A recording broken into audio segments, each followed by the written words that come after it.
Uceba Wewadi 124 uMongameli Mnyameni uyamkele inkqubela ebonakalayo yokulungiswa kwesitalato iLilian Ngoyi.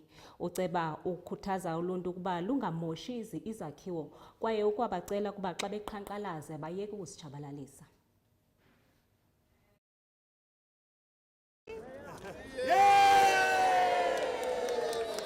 Abahlali, they must also take an ownership. Umsebenzi omhle kangaka owenziwe i-government. This, what the government have done, is doing for them.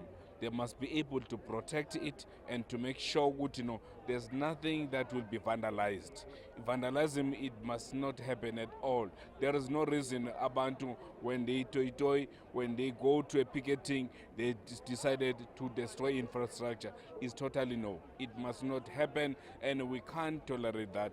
People have a right to raise their issues, their concern, but they don't have a right to destroy the infrastructure. Everybody must raise issues ngendlela right, in a right way and disciplined way, in an elderly way, in a matured way, rather than go to destroy infrastructure. They must protect infrastructure, they must take an ownership and work together as a community and the government and also the business sector. They must take an ownership, have a partnership, making sure that yonke into ihamba right, so that their grandchildren, they can able to inherit a very good infrastructure.